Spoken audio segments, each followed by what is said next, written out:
Joining us now to review some of the headlines of today's newspapers from around the world is Arise News anchor Bimbai Mutinhiri Ekpenyong. Bimbai, good to see you on this side of the morning Merry show. Christmas. Christmas, Bimbai. Yes. So festive. Thank you so much for having me grace the morning show today. And Dr. Obazee, I loved your opening this morning because obviously we didn't make it to church, but you gave us what we needed. So thank you for that. All right, now let's get straight into it. Today we're going to do things a little bit differently. And of course, that's because we all know that this day always likes to do something a little bit special on Christmas Day. So we're going to leave that for the last. It's still the newspaper of record, but we're going to leave that to the end. But let's kick off the newspaper review. And I'm so sorry to be the person who has to be the bearer of bad news and sober things up a little bit, as things started on a very festive note. But the newspapers, however, don't reflect that. We kick off with Business Day. And on Business Day, the leading headline there, blackouts, dim Christmas mood amid cost of living crisis, as the power minister decries vandalism. Of course, we all know that a lot of the nation has been plunged into darkness intermittently over the past few days with various things happening with the power grid. But below that, this image, striking image on this front page of Business Day, which is a cartoon. Now, this cartoon is from Gaza, and you have a representation of what's supposed to be the North Star, and the caption says, "Hey, we're following the star," and the response is, "That looks like a rocket to me." And we understand the symbolism of that. We did a special report from Bethlehem just a few days ago here on Arise News. The city was apocalyptic at best.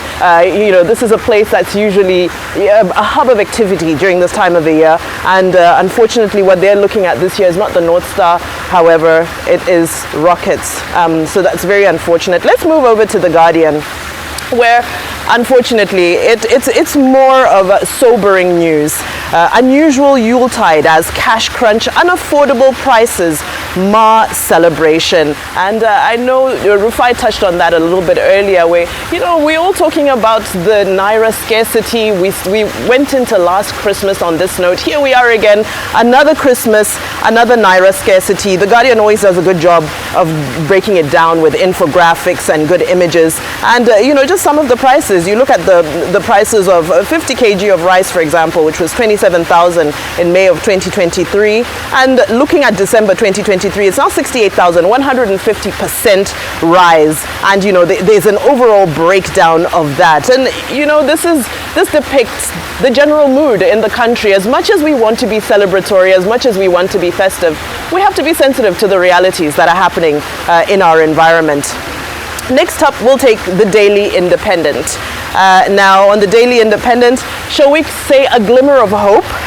The lead story here is a headline from President Bola Tinubu, who says, "We will soon emerge into a new dawn of prosperity." That's a promise. He said he reassures on palliatives to ease the burden on the needy. Of course, we all know that big announcement that was made about palliatives. Many people are still crying foul about not having received those palliatives.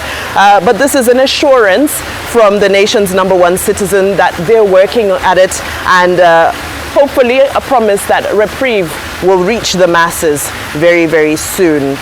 Let's head over to the leadership, where the same headline is echoed, which is Christmas. Tinubu promises relief amid lingering hardship. That's from the leadership. And now for a different type of news away from Christmas, let's quickly look at the Punch newspaper. The Punch newspaper, which is leading with graft.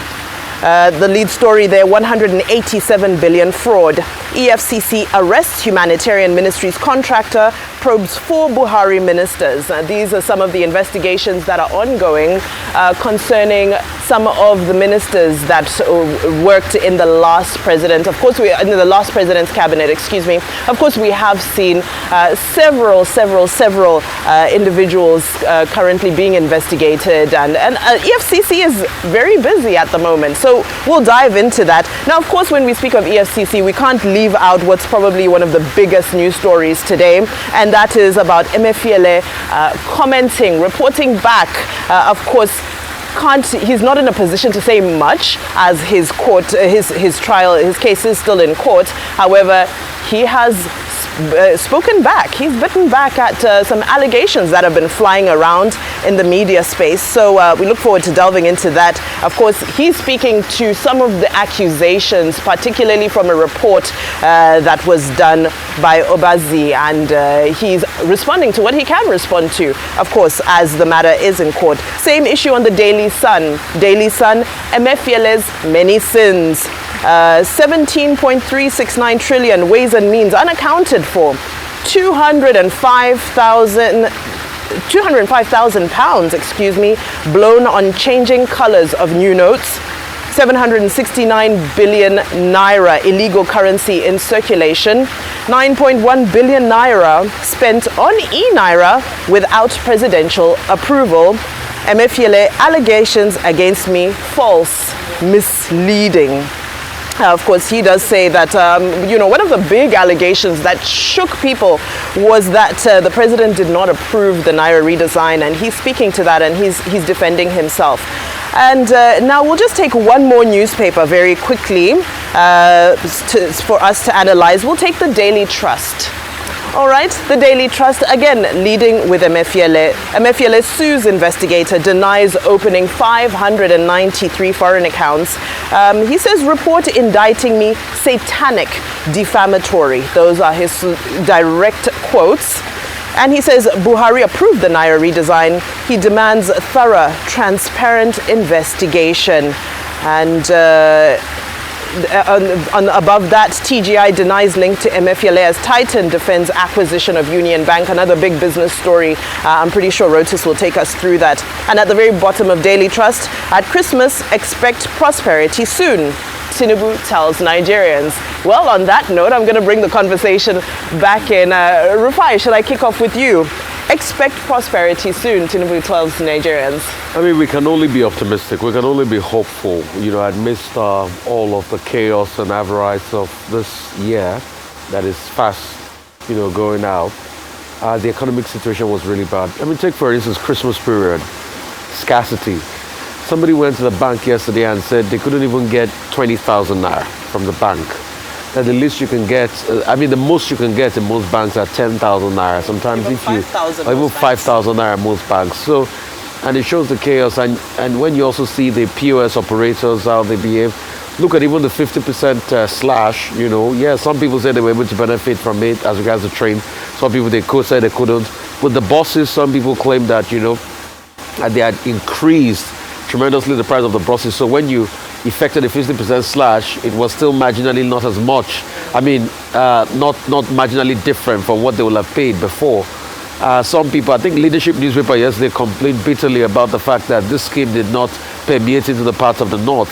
That most of the 5 bus companies that they use, I think it was only God's Isn't Want or something that really had a park in Kanu, that some of them had stopped their parks in Kanu because of the security situation. So yeah, the government means well, but there's been a lot of, back and forth as regards even those that enjoyed it and how you can accurately get data and all of that. So when you look at it in total, there's been a lot of chaos for people. Chicken over 20,000 naira, costlier to celebrate Christmas. The famous pot of jollof rice and or fried rice that you make for Christmas probably has gone up, by over 50% percentile, vis-a-vis high inflation, of over 28%, interest rates at an all-time high, economic malaise.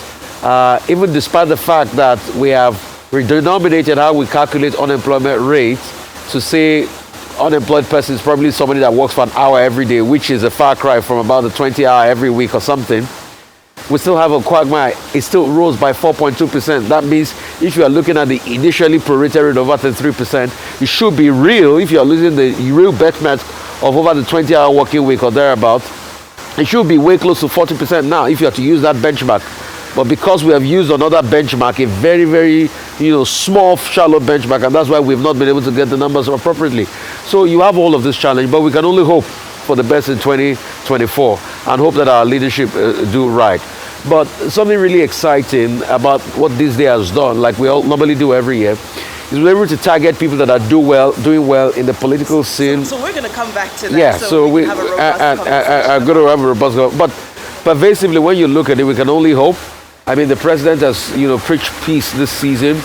we can only hope the warring areas of the north, will calm down. And you talked about one very important cartoons, because I love a lot of cartoons. I saw your reaction. You got emotional. And when they said, "Is this the northern star?" They said, "No, it might be a rocket in Gaza."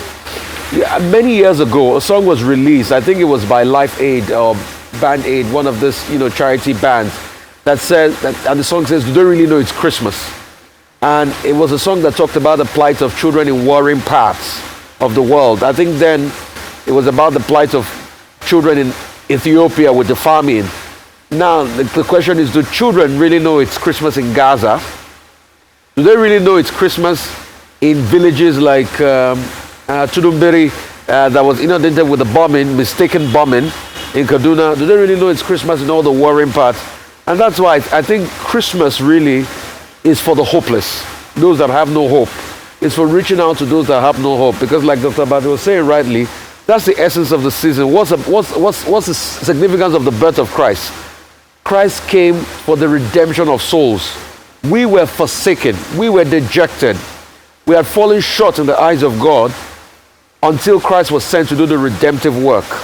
And the significance of his birth and the redemptive work he did on the cross of Calvary has become the cornerstone of our faith and our hope.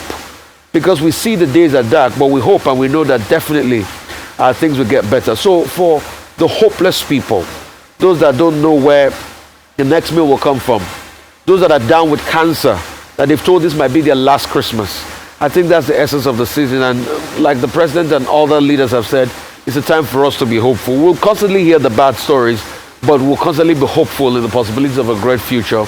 And life always have a way of surprising all of us. I love that. Thank you so much for bringing the silver lining. Yeah. And as you're saying, it's about hope. All I'm thinking about, renewed hope. So let's give renewed hope a chance. Ayo, over to you. Talking about giving renewed hope a chance, I think it's good to examine the president's Christmas speech. The president, in terms of his communication since assuming office, has been quite positive. I must give kudos to his media aides in terms of the way that they've communicated his passion for the country. And he was able to reflect that in his Christmas speech this morning. However, I don't know if that speech would translate to real hope for people on the streets. Refute has highlighted some of the big challenges for people. Going back to the Naira scarcity, the CBN had said they were investigating it, that they were investigating banks and POS operators as to what the source of this cash crunch is. Earlier this year, when this happened, we understood what happened then. It was the implementation, or perhaps the faulty implementation of the Naira redesign policy. However, there's no Naira redesign. The old and the new Naira notes are operating side by side. There's a Supreme Court ruling to that effect. So you begin to wonder, is it that people saw the profit when there was Naira scarcity earlier on in the year, and so decided to perhaps cause an artificial scarcity? Is there a scarcity of resources to print, which I doubt very much. So it would be good for us to find what for the CBN to investigate and perhaps let's avoid this happening. Over the years, what we usually have is scarcity of fuel during festive seasons like this. We don't want to add to that scarcity. It's ludicrous. It doesn't make any sense. You understand? So we don't want to further worsen the hardship of the people. In President Tinubu's speech, he emphasized and he said he was going to continue to lead with vision, dedication, empathy. So in terms of recognizing the sufferings of the Nigerian people, but beyond empathy and beyond identifying with the sufferings of the people, what people really want is help. And he mentioned that in his speech, where he said he was going to continue with these palliative measures to people most in need. And we must talk about the disbursement of the 20,000 naira to households in Nigeria. How successful has that been? How transparent is that? Because that was the criticism of the last administration. The fact that they had a social register, which a number of people didn't seem to know who the names were or where this cash was going. There ought to be an independent audit of that. So let us correct the mistakes of the last administration. People are suffering. I don't know about you, Vimbai, but the streets or the shops seem to be empty this year. Christmas is not Christmasing the way it normally does and it's in my very household, sad. that's for sure. And I think this is an opportunity for me to then call on the good people, people who have more, to remember those who don't have today and extend a hand of love and fellowship to them. That is what Christmas is about. I remember we were talking about it yesterday, that in the olden days, you'd cook food in your house and you go to your neighbors and distribute.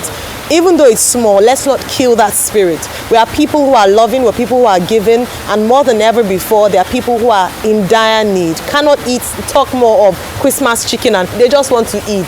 So I hope the president will remember that. Kudos to the wife of the president. I must mention that she has done some initiatives given to, you know, most vulnerable people in Nigeria at this time. But again, of course, people are saying, don't give us fish, teach us how to fish, empower us, enable us to be able to fish. So I believe that those are some of the key messages this morning. But please, as Dr. Obazee mentioned earlier on, Nigerians are resilient. We're resilient people.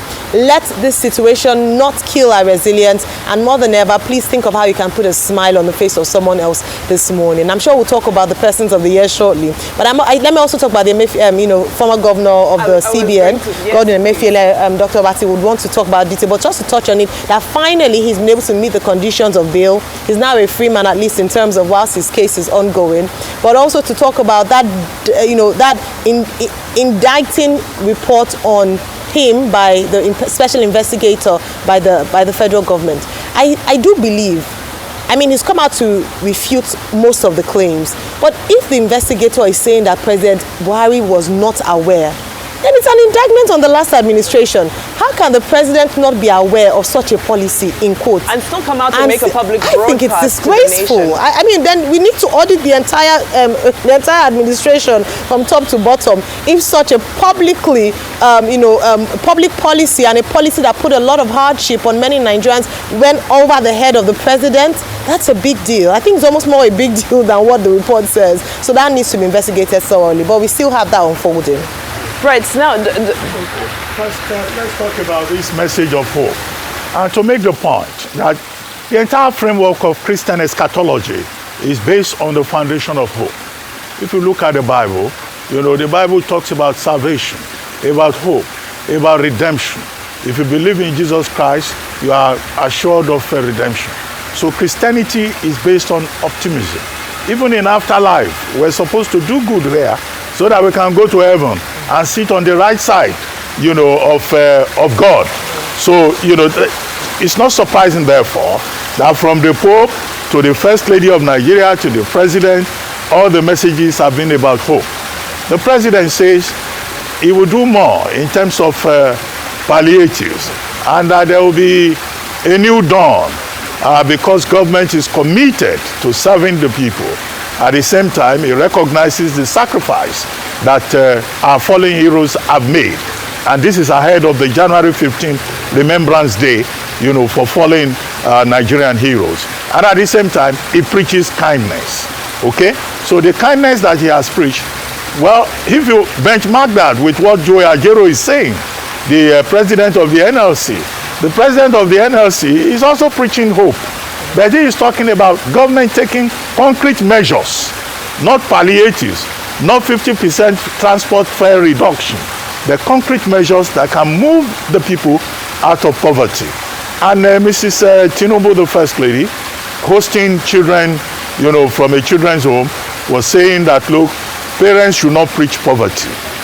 We should preach positive stories to our children so that they can have faith in tomorrow. And she herself is saying that 2024 will be glorious. So after a fashion, around this period, everyone will talk about hope, will talk about redemption, will talk about salvation, because after all, that is what Christianity is all about. And it's also a message that can resonate with also non-Christians. But the irony of this year's Christmas is that even in Bethlehem, where our Lord Jesus Christ was born, Christmas 2023 has been cancelled. There's no celebration in Bethlehem, the birthplace of Jesus Christ, because of the crisis in the Middle East, because of the economic deprivation, in which, the Palestinian territory, the Palestinians have found themselves. And that is why I said at the beginning of the program that Christmas 2023 should also provide people an opportunity for sober reflection. About the condition of the world, and also about, the objective conditions in which we have found ourselves in Nigeria. And talking about the economy of Christmas, there's something called the economy of Christmas. Now, during Christmas, it's a high sales season, very high retail, people buying gifts, people giving gifts, people having family holidays, people going on holidays and all that. The irony again that we face in Nigeria is that for many people, it's a bleak Christmas. You know, this is a Christmas where you just need to go to the market to find out the cost of turkey, the cost of a chicken. How many families can afford a turkey or, you know, chicken for Christmas? So, and maybe that's why it makes sense when Mrs. Tinubu says those who have should give those who do not have. But to what scale? What Nigerians are looking for is a sustainable, you know, system whereby everyone can prosper in this country. Okay? Now, the prosperity that we're talking about, the economy of Christmas that we're talking about, many people have not been able to do Christmas shopping. The federal government has provided 50% discount on transportation on about 28 routes across Nigeria. The same federal government has provided on 3 major train routes, 0 cost for people to travel free. But if you check the papers this morning, there are parents, families that are saying, even with the 50% discount, they cannot afford to travel. Because if you travel from Abuja to Lagos, I think it's 37,500 naira. Some persons are saying they can't even afford the 17,500 naira to travel from Lagos to Abuja or from Abuja to Lagos. That's how serious the situation in which we have found ourselves is. I broached the subject of Emefiele, Yes. issuing a statement Sunday evening to say that the report that has been released by Jim Obazee, the special investigator appointed by President Tinubu to investigate the tenure of Godwin Emefiele as CBN governor, is misleading, defamatory, false. And he said because Satanic is the word. And because the matter is in court, he will only try to debunk some of the allegations by the special investigator, which are meant to pursue his own satanic agenda. In other words, he was questioning not just the integrity of the report, but also the integrity of the investigator. Now, it's as follows. Number one, I find it very curious that the special investigator will release a report that is not official. That report that is in circulation is also a redacted report. You see notes in various parts of it, do not use this part, do not use this part. Now, I would have thought that if due process were to be followed, if the special investigator had finished his work, the appropriate person to submit the report to is his appointer, the president. And the president would take the consequential step, which would be to set up a committee to review that report. Okay? And then at the end of the day, the government, as government, takes a decision and takes action. But here you have the special investigator even taking it upon himself to recommend persons that should be prosecuted. Now, I've gone to check his terms of reference, his brief. Now, questions may be raised whether indeed he has not acted ultra vires, because it's probably not in his place to recommend people for prosecution. His job was to find facts and to submit. And those facts, you know, it's only the government of Nigeria that can say, okay, on the basis of this investigation, this is what we have seen. That's one problem I have with that release of that report. And because it's also not signed, so it's a leaked report. And I don't think at this point, you know, we should put too much store by it. Second thing, of course, is that on the basis of the report, there has been a lot of media trial. In Nigeria, somebody just needs to write one pager and say, oh, they found you playing with your neighbor's dog. And the whole town will start calling you a thief. Now, the matter, as Godwin Emefiele himself pointed out, you know, and as he has been advised by his lawyers, is in court. And so, you know, I think media houses should avoid the temptation of media trial. It's something we do a lot in this country. A man, in the eyes of the law, is presumed innocent until proven guilty. And that is why I say that, you know, that report, except it is made official, people should be wary of it. And it is therefore not surprising that it's not only Godwin Emefiele who has dismissed the report as misleading and false in many particulars, particularly with regard to the 593 bank accounts that he purportedly opened in different parts of the world, with regards also to the $6.3 million that he was said to have given out to Boss Mustapha, former secretary to the government of the Federation, and other details that are in that report. Now, Titan Bank, has also protested to say that the purchase of the bank, everything went through due process. Okay, Keystone Bank has also issued a statement, protesting. Yeah. So I think, government needs to take a second look at this and make sure that, people are not crucified. Because if you do it this way, then those who allege vendetta will be standing on terra firma. And in that regard, I take the point that has been made by Kingsley Moghalu, former deputy governor of the Central Bank, in this regard. He is saying that, look, when you want to fight corruption, then do it holistically. Don't pick and choose. Don't cherry pick.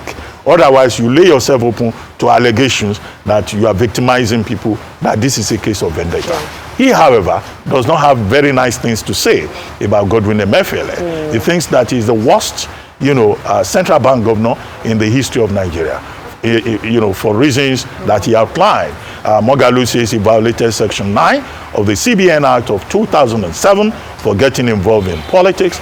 He complained about his manipulation and abuse of Ways and Means provisions. He complained about the incompetent handling of the Naira redesign policy. However, Emefiele said, with regard to Naira redesign, he got the approval of the president, and that in any case, the president then, President Buhari, had said publicly on more than one occasion that he was in the know and that it was with his approval. But the general thing is that people should restrain themselves from persecution and also from media trial. Absolutely. And the matter already being within the court.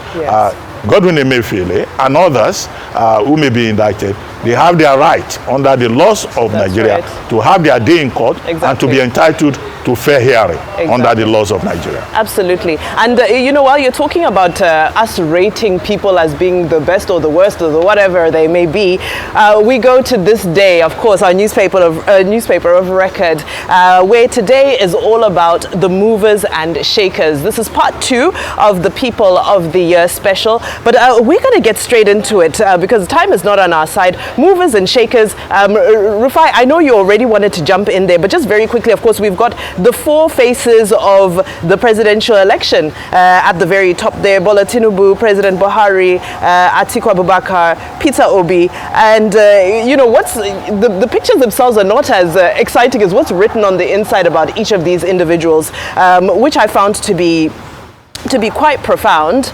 And apart from that, we've got ratings for governors as well, and for bank MDs as well. So let's start with our presidents. To pick something from President Muhammadu Buhari, the write-up on him, they're talking about how it may not be out of line to say this was just another accident that shaped the life of the former Nigerian leader, which is his quote saying, I belong to nobody and I belong to everybody. And they're defining that as the theme of his tenure. What's your take on that?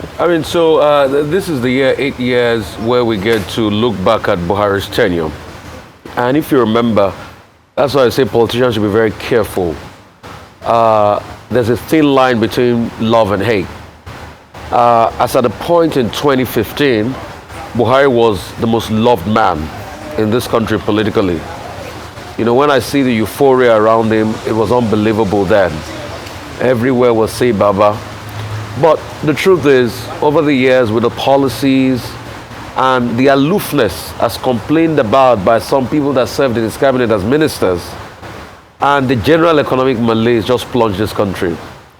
It took this country over with a debt about 12 billion, increased it to debt of about over $50 billion as we speak today. Unemployment number was about 7, 8, 9%, about 10% worst case scenario. Now unemployment numbers, as at the time before they started redenominating this unemployment parameter, was about 33%, and they had not released results for about 2 quarters before they redenominated, and I said it was 4.1%, and now it's increased to 4.2%. The Naira, when he came in, was about 200 Naira. In fact, his campaign slogan, I remember then, was 216 to the dollar. Is that okay? But as of today, as of when he left office, it was well over, 600. And today is over 1,000 naira. Today, the naira to the dollar rate is like that of the Argentine peso. And that just shows, the stark indication of how things have gone in Nigeria. So, obviously, with a lot of hardship and pain cost a lot of Nigerians, history would not be fair. But some people will say, yes, he invested in infrastructure. Today we see the Lagos-Ibadan rail line. We see other projects he did do in his time. Only recently, some people during his birthday released a statement talking about 13 unique things about him. But either way, when you ask Nigeria, history will be, in different ways to him. Bola Ahmed Tinubu Ashiwaju, you can say he's earned the moniker in Milokan. A strong man of Lagos politics. Give it to Bola Tinubu any day, anytime. Astute politician. A godfather over the years, but a lot of people have said, oh, the big question is how did he make his wealth? And that's been a question he's tried to answer partially during the BBC interview where he said he did real estate, but people are saying give us evidence. He fought for it across all lords, and give it to him. Nobody gave him a chance, even in his political party. It was a very terrible fight, and he did fight for it to be able to even get a nomination in his political party. And nobody did give him a chance, except his, supporters. But also I saw the resurgence of ethnic politics being played. I saw a lot of people looking at the politics of 993, and they brought out that sentiment a lot. In fact, he tilted towards that sentiment of MK Abiola. Hope 93 was a slogan of MK Abiola. He called his renewed hope. And there was a lot of symbolism, and they were quickly able to sell this narrative that, oh, Abiola nicked it in 93, then it should be the turn 30 years after of another person, from the Southwest extraction. And the elections went, a lot of violence, which we shouldn't have gone through. Lagos, we can't remember the things that happened. The stabbing of Jennifer, how she bled and she still went ahead to vote. And all that happened. But the truth has to be said, he nicked it in the end, and he took some decisions that have come to affect a lot of Nigerians. Yeah, some people argue those decisions were very, hasty. He should have thought through them and should have planned properly. Some people also ask him questions about this anti-corruption fight, and I allude to what Kingsley Moghalu was saying, that if they want to fight corruption, they should be holistic. Because we'll see President Tinubu fighting so much in CBN, but he has corruption under his nose with the NNPC that he has not fought, that a lot of people will want to ask questions about, that there should be a proper forensic on the internal workings. So why this, approach and this too much look at Emefiele and the CBN when you have NNPC, you have MPA, you have other government personnel, so it should be holistic. Only recently, some people were talking about case of corruption, for the humanitarian ministry, for instance, that didn't give accountability as regards the disbursement of palliative and things like that. So people have to say that holistically. Also, we know the administration has been dogged by this, overspending. The budget, for instance, the budget for the office of the president and all of that, this Dubai trip and a lot. But give it to him. 6 months in, he's been trudging on. Hopefully, next year, a lot of things should look better for him and his administration. But give it to him any day, anytime. He's a good politician, and I say it boldly. Bola Tinubu is a good politician. He's earned his name in the game, and as president of Nigeria, we can only wish him well. Absolutely. For Mr. Peter Obi, yeah, I was going to come to I think he was the darling of a lot of young people, a lot of restless Nigerians that needed a change. He also has a very checkered history, has a very prudent governor in Anambra State, and he brought that. And for the very first time, I think Peter Obi's emergence showed that Nigerians are ready for change. The political hegemony can still keep them down, but it's not for long. They know it's youth o'clock in Nigeria. Out of nothing, no big funding like the political hegemony, no big money, but the support rallying around of people, the diaspora community and everybody coming together. And for the first time, you saw a candidate that came into the race, not quite long, but he made a very good showing. The Obi mantra has been a big one. The question is, will it last, and can this sustain the momentum to 2027, the next election? That's going to be the big challenge. And Rufai Abubakar was quoted as saying he has come to be known as a veteran presidential hopeful. Yes, it's welcome to be known as veteran president. And give it to Atiku Abubakar. First time Atiku Abubakar tried and run it was 30 years ago in 1993 under the SDP. He couldn't make it through the primaries, and he's run many times. Former vice president of Nigeria. Loves Nigeria so passionately, wants to do a lot, but he's just been lucky. A lot of people say, yeah, probably the zoning thing dogged his chances, but some people will just also say that maybe his weakest over ambition, because he wanted to be, president at that time, but Atiku Abubakar got, and Governor Wike had said that anybody that get the ticket in the PDP will work with them. Yeah. So people are asking, why divide the party? Why go with the 5 governors and all of that? But we all saw how that played out. That dampened their chances.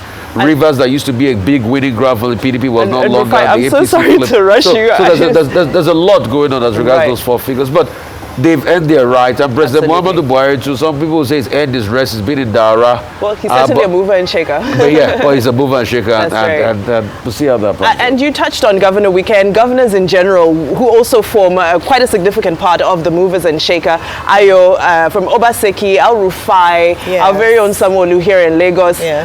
Some of your takes on... Seyi Makinde of Oyo State as well. Alex Oti, a new governor, newly mint governor. Well, not so new anymore. He's done 6 months now. Governor of Abia State. Perhaps, yes, the only Labour Party governor who won his state in the 36 states of the Federation. Peter Umba as well, come from the private sector, succeeded. Only recent, I believe it was last week or 2 weeks ago, was affirmed by the Supreme Court as the governor of Enugu State. So a number of interesting lineup there when it comes to governors. Oftentimes we focus on the center when it comes to people, governance, but it's important to also take a look at the subnationals, some governors who've distinguished themselves in the area of service to the people. Governor Babajide Sanwo of Lagos State. I'm from Lagos State. I'm always very particular about that. But I mean, beyond that, all states in Nigeria matter. Has a very tough job. He leads the most populous state in Nigeria and also leads the most diverse state in terms of ethnicity. When we look at the election, some people might judge him to say that perhaps that wasn't managed properly. The violence that marred the Lagos elections, it didn't happen only in Lagos, I must say, it happened in other parts of the country as well.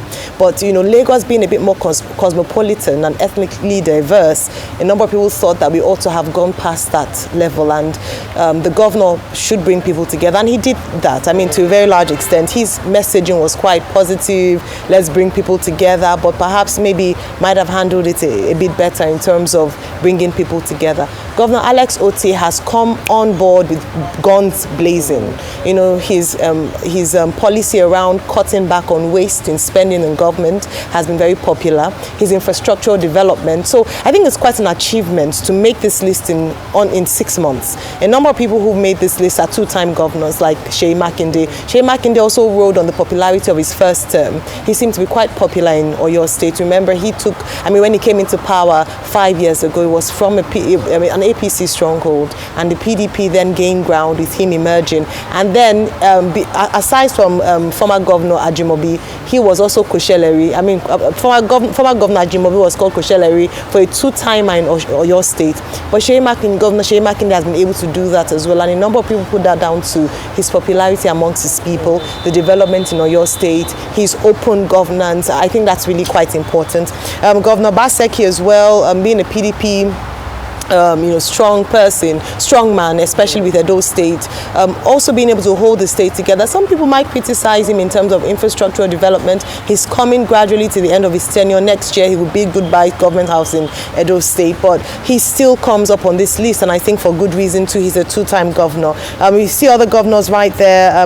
Governor Abdul Razak of Kwara State emerging. Governor Dave Umahi, or former Governor Dave Umahi of Ebonyi State, who is now current Minister of Works. And I believe for 2 things, not just for his time as governor, because one of the things he was praised for whilst he was governor was his infrastructural development. And that's why some people had, in some quarters, there was confidence in his ability to hold that office of being Minister of Works. Of course, one cannot forget the conversation around some of his policies that were resisted by civil servants under his ministry. And I must praise that, because it takes guts to lead a ministry in Nigeria, because it's difficult to get people away from what they are used to, something business as usual. So we praise his bravery in doing that, and hopefully we get to see more infrastructural development in the new year. Can I touch on President Buhari very quickly, because I cannot let this very quick, and I'm so that Dr. Obazee can have ample time to, yes. Is that I mean, it must be a very it must be arguable for him being a person of the year for good reason. I'm glad that we have been able to successfully move from one administration to another. That must be praised. I mean, because it's the same party, you wouldn't expect anything different. He's supposed to align with his party. However, I do think that in terms of his tenure, some people described him as the worst president Nigeria has ever had. And people like former Governor Benue State, Samuel Otom, some civil liberties organization said the same thing. We had Chief Edwin Clark say the same thing. Some people have said his administration is perhaps the worst under this present, democracy. So it's quite interesting. He said that you should not disturb him again. So even all these issues are happening, he's gone into retirement in Daura. He's hanging out with his cows. He has changed this nation, and we hope that. And he gave a very tough task to the current administration. In fact, President Tinubu has said it a number of times, like drawing from an empty well. So it means that the last administration left what? An empty well. So we're on the road to recovery, and hopefully this administration will take us to that destination of recovery. Thank you so much for that, Ayo. Now, Dr. Obazee, given all these things that have been painted, 2023 is undoubtedly going to be an extremely memorable year for Nigerians. Given all these personalities that we've spelled out and that are gracing the front page of this day newspaper, who do you think will be the most memorable to Nigerians? Well, first the concept. The concept of people of the year, person of the year, man of the year, as we define it, is that, those persons who have made the most impact on society for good or for ill. Because sometimes when we choose people of the year or person of the year, we can choose an outright villain and say so, in terms of the impact that person has made for the worst in the year. But if you look at the lineup in the This Day report, it's generally positive. As you can see from the review of the 4 major presidential persons and also of the state governors that Ayomairo Ese has attended. But what stood out for me in that review, which could be less controversial, would be the business leaders that This Day newspapers identified. Take, for example, on that list is Aliko Dangote, the president of the Dangote Group. Yes, one of the major developments in the year 2023 in Nigeria will be that conversation about the Dangote refinery coming on stream. The Dangote refinery, which is the largest single, train refinery in the whole of Africa. Here at the Lekki Free Zone in Lagos, capable of producing up to about 650,000 barrels of finished product a day. Not to talk about, other derivatives that could come from the petrochemical wing of that refinery. And that refinery, upon completion, we've been told, has received, as of this moment, up to about 2 million barrels of crude. So the Dangote refinery is not talking about mechanical completion, which they are talking about with regard to the Port Harcourt refinery, whatever mechanical completion means. So the expectation is that the Dangote refinery, when it comes on stream, will be able to produce enough petrol or enough product, that will be useful for, the Nigerian market. This may not necessarily translate into a reduction in the pump price of fuel, but at least, you have the Dangote refinery, further covering the West African coast and parts of Africa, and maybe that will provide an incentive for the government side of things with our moribund refineries to add value to our product and to be less dependent on importation of finished products. And the Dangote refinery example has also inspired others, other refineries that are trying to come up as private operations, trying to follow in the footsteps. But the bigger thing is the recognition of Aliko Dangote as a major business leader who made impact in the year 2023. Not just with the Dangote refinery, but the entire Dangote group, with Dangote cement, Dangote sugar, Dangote flour, and it's probably the biggest conglomerate, privately owned in the whole of West Africa, or if you like, Africa, with operations in places as far away as Zambia, Benin, Cameroon, Tanzania. Kenya, Tanzania, other parts of Africa, creating opportunities on a continental basis, and also providing opportunities, for employment, for wealth creation. Yep. So Aliko Dangote being on that list, there's no politics in it. There are things you can hang on to. You don't need to speculate. You can't be accused of being emotional. They say numbers don't lie. Yes, as will be the case with politicians. Because whatever you say about politicians, you could be accused of, oh, this is tainted, this is PR. This is not PR. These are facts.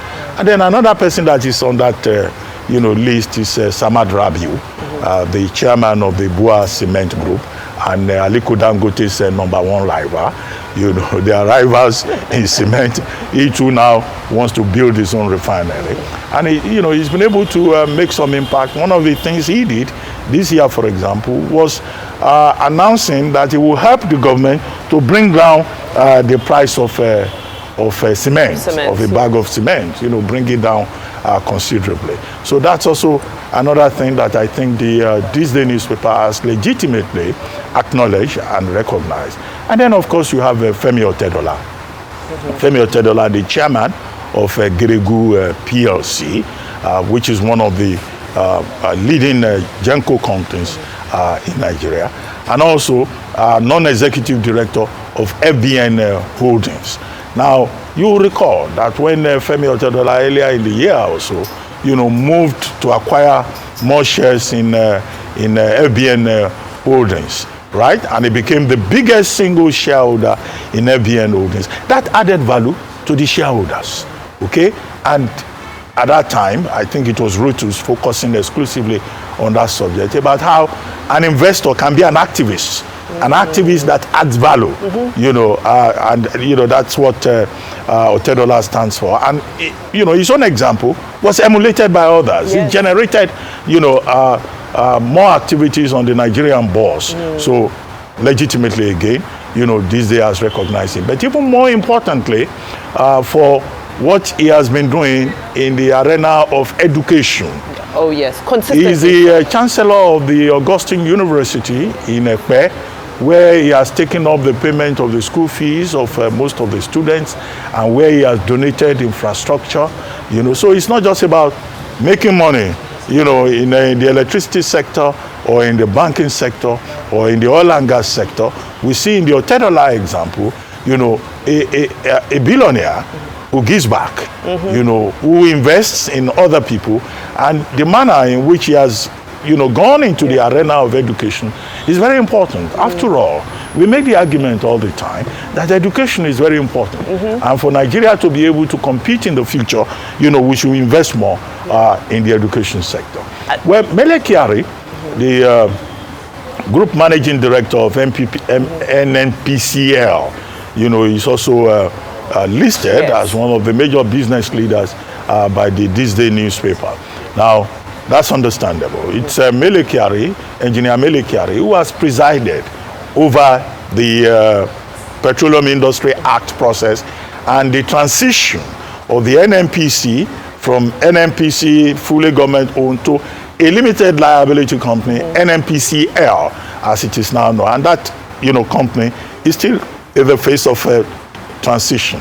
And President Tinubu has reappointed him, to continue to provide leadership because he was the man on the scene, the man in the saddle at this major moment of transition.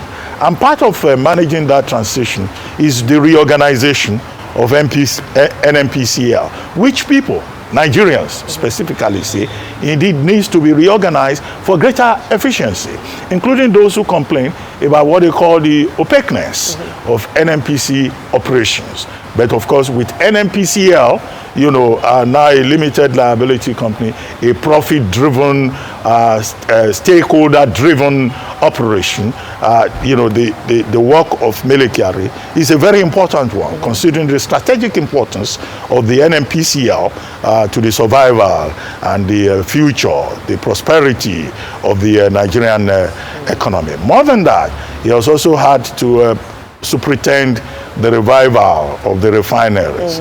The other day, we were told that the Port Harcourt refinery, the phase 1 of it, has been mechanically completed. Well, not being an engineer, I don't know what they mean by mechanical completion. Sounds like a big milestone. But I think what Nigerians will be more interested in will be process engineering. That refinery can produce up to about 60,000 barrels of finished product, a day. So that's still a little. But what we have been promised under Mele Kyari's watch is that by the first quarter of 2024, that we will have the other refineries, Kaduna and Warri, coming on. Well, all that can do is to address the challenge of domestic supply.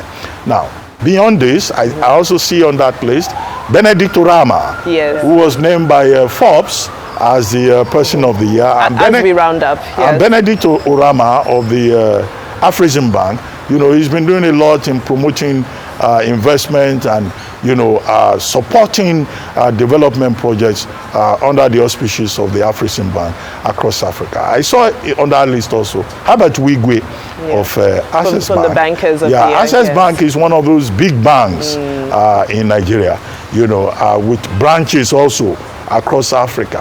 One of those banks putting Nigeria on the map.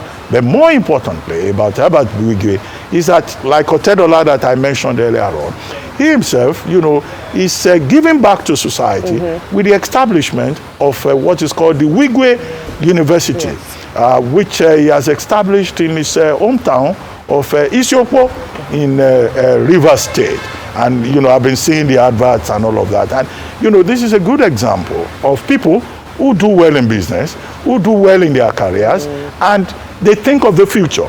They think of generations to come, and they provide opportunities for those generations to come. And also among the business leaders. Go on. As we round up, so we can end with some good news. Go ahead. There is Onyeagu of Zenith Bank, and you know that Zenith Bank is also a tier 1 bank.